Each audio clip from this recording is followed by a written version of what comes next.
پیمز اسپتال دے گائنی وارڈ وچ ہولناک آتش کے انتظامیہ دے نااہلی تے غفلت تو 14 ننھی جانا چلیاں گیا. نرسری وچ 15 نامعلوم موجود سن. صرف ایک نو ہی بچایا جا سکیا. جاں باغ بچوں دے والدین نے رو رو کے دعائیاں. دسیا گیا اگتے ویلے انکیوبیشن سینٹر وچ کوئی ڈاکٹر سی نہ عملہ. NICU دا دروازہ بھی لاک سی.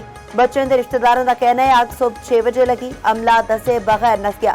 ایگزیکٹو ڈائریکٹر پیمبرانا عمران سکندر نے آکھیا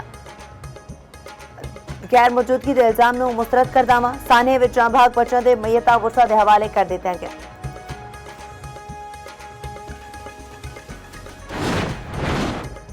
پیمز اسپتال وچ آتشزدگی کیویں تے کیوں ہوئی؟ انکوائری کمیٹی نے 4 اعلیٰ افسران کولو جواب طلب کر لیا.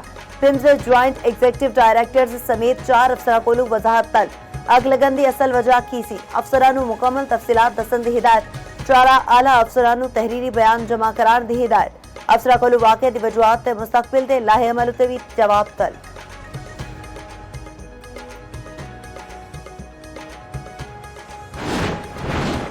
وزیراعظم نال پاکستان میں سعودی سفیر نواف بن سید المالکی دی الوداعی ملاقات. وزیراعظم دی سعودی سفیر نو پاکستان وچ سفارتی ذمہ داریاں کامیابی نال مکمل کرن تے مبارکباد.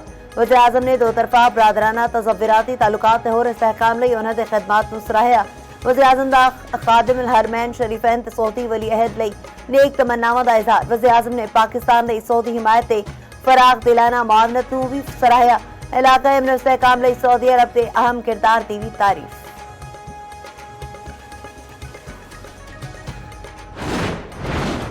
فتنہ الخواہش تے فتنہ ہندوستان دے دہشت گرداں دے خلاف کامیاب کاروائیاں. جنوبی وزیرستان بنو تے غزار وچ انٹیلیجنس بیس آپریشن. 11 دہشت گرد ہلاک. سیکیورٹی ذرائع دے مطابق بنو وچ 2، لدھا وچ 5 تے ساسول وچ 4 دہشت گرد مارے گئے. سیکیورٹی فورسز نے دہشت گرداں نو کوارڈ کاپٹر دی مدد نال مؤثر انداز وچ نشانہ بنایا.